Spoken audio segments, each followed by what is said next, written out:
Welcome back to the RFID podcast. My name is Tom Nash. I'm the owner of Connected Hire. We are a boutique recruiting firm focusing on the RFID industry. And I'm Claire Swedberg, freelance writer who covers Internet of Things, RFID, and other related technologies, especially for RFID Journal. Welcome back, Claire. So glad to have you here. Yeah, it's nice to talk again, Tom. I know it's been a little while, and a lot has happened both in the world of technology and also in your personal life, I believe, because you've got a new member of your family. Yeah, we've been on a short hiatus here. I'm really proud to have my new baby girl with the two older boys as well. I have had my hands full, but it's great to be back talking about RFID, especially this week, because it's really in the news with one of the biggest tech companies in the world. Amazon has had a big announcement this week about how they're using RFID to combine with their Just Walk Out technology. And I understand you kind of got a good scoop on that. Yeah, thanks for bringing that up, Tom, because I had a really interesting conversation with Amazon yesterday. And I'm actually working out some of those details because it's been interesting to see what Amazon can do with a technology that's already taking off in a lot of other forms of retail. But this gets it into the point of sale in a big way. Okay, so basically what the story is they're going to be using RFID for their Just Walk Out solutions. And Just Walk Out, a lot of people have heard of this, where they started opening up stores where basically the first store opened in 2018, and you walk in and you give a credit card, debit card, or scan an app, or they even have a contactless biometric option where it scans your hand. And from there, literally the gate opens and you have a virtual cart, and you just get to start walking around and shopping. And you can put the items back that you don't want, and basically they have sensors that check the change in weight, which every shelf has a scale, but also they're heavily using computer vision with cameras to monitor, what you're taking. And the real benefit of this is no lines. Basically, you can just leave the store when you're done shopping. You have to scan, scan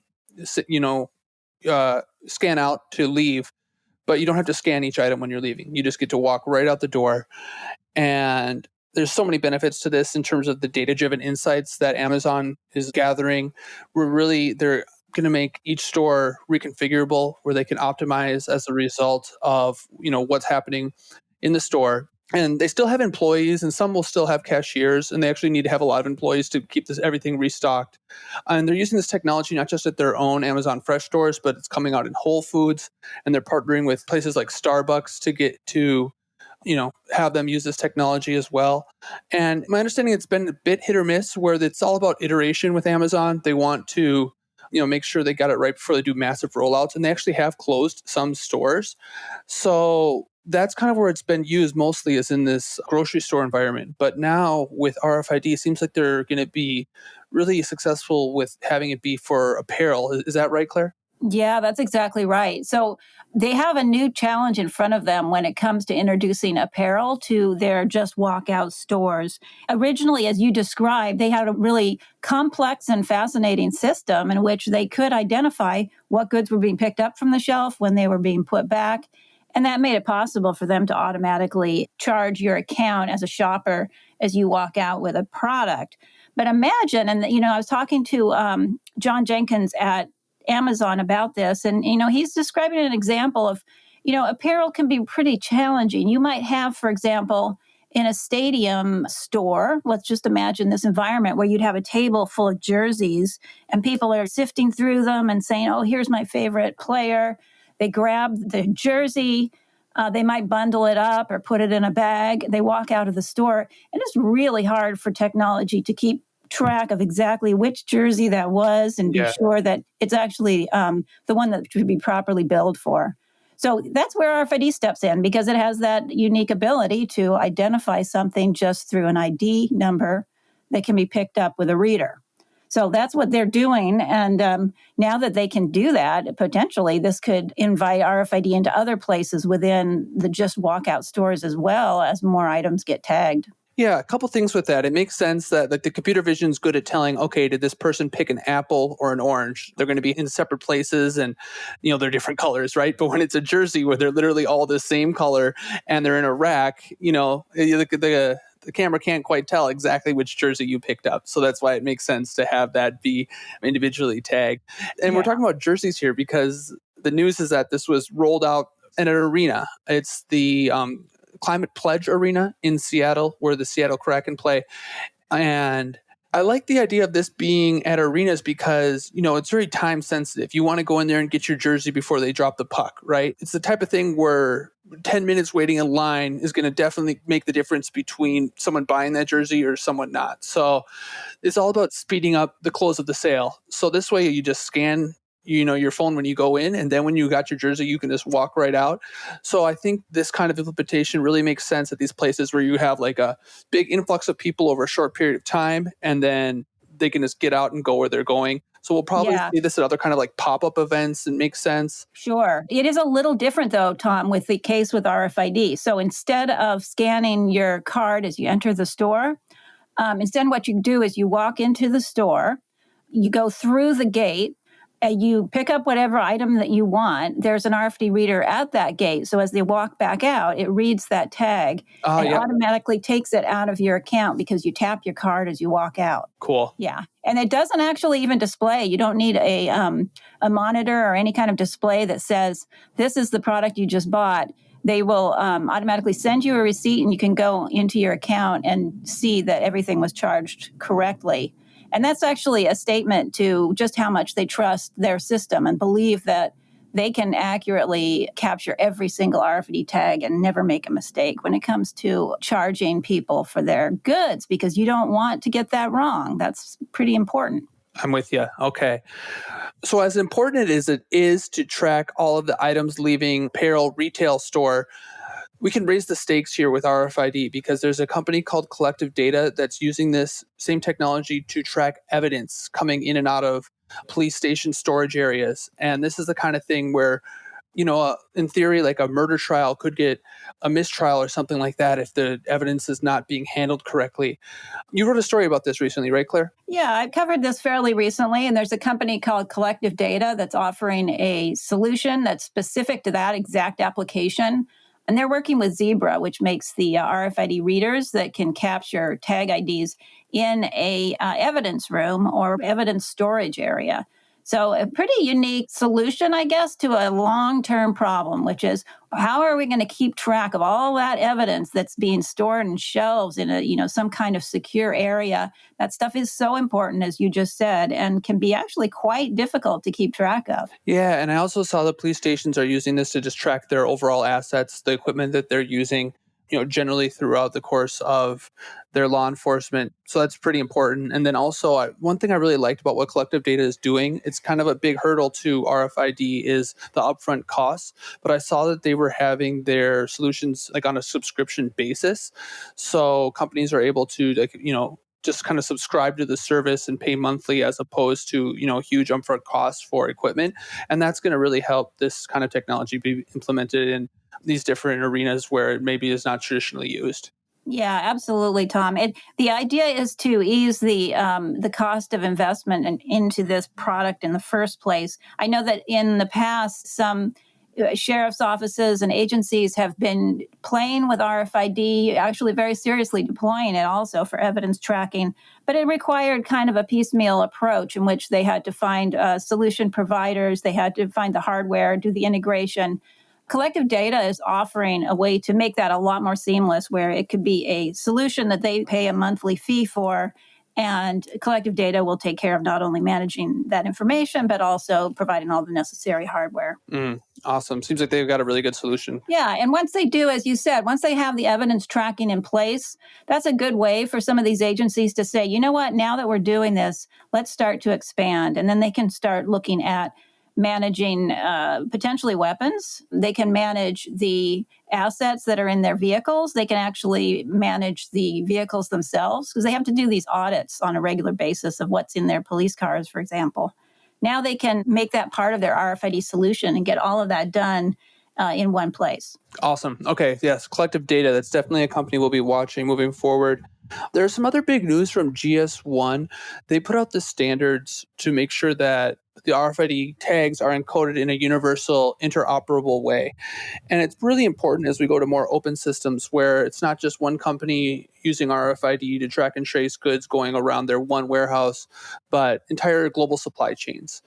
And it's pretty interesting now that this is really happening in the food industry, specifically with like fast food restaurants. Is that right? Is that the big rollout that GS1 put earlier this summer? Yeah, Tom, that is exactly right. There is a need for RFID technology in some cases for food traceability. And one place where we're seeing that early on to some of the pilots and deployments that are happening are in the fast food and quick serve restaurants, where it's so important to keep track of the freshness of the products that are moving rather quickly through their stores, get the first in, first out, ensure that products are used while they're fresh, of course. And companies like Chipotle have been pretty successful, and we've talked about that before, I know. Yeah, so now with these new guidelines, it'll be probably just easier for more fast food and different types of restaurants to follow suit because they'll have the guidelines there and it'll become a standardized thing and then the vendors, they'll already have these same guidelines in place. So it seems like this is ready to really scale up, and it's going to come down to a lot of like food safety issues where if there are recalls, that these restaurants will know exactly which food to remove from their supply chain, and they'll have that all organized very easily. So it's going to eliminate food waste as well, which is like a big thing that we're going to be tracking is how can RFID lead to not just like quality improvements and safety, but then sustainability and reducing waste. Yeah, absolutely. And the whole GS1 encoding guidance that's underway right now enables people to encode the tags in such a way that they couldn't before, that would include information about the food product and where it came from. That's something that's so important for food, not necessarily as urgent for, say, apparel. So they need to know when and where that product was produced. Super important for the food industry as well as pharmaceutical and healthcare.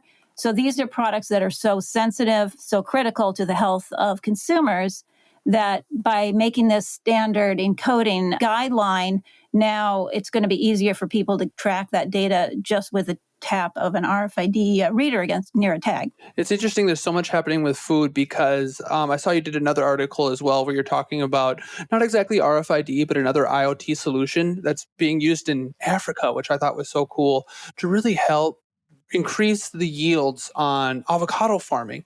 Because what they're doing is they're putting sensors in the soil to track the conditions and optimize how much to plant where and give the farmers that really good sensor data for soil conditions. And it makes a big deal for pest and disease prevention. So we're seeing these kind of IoT solutions all the way from the farm into your Chipotle. Yeah, that is exactly right, Tom. And I have to say that it's been interesting to see what the Internet of Things in general has been able to provide us as far as intelligence about what happens out in the field. So farmers and growers need to know the yield, they need to know the health of the soil, the health of their crops. And the information is readily available with the right sensors and obviously some kind of connectivity. So that's being done in a variety of ways, but it just brings all kinds of information to the food industry that we didn't have before.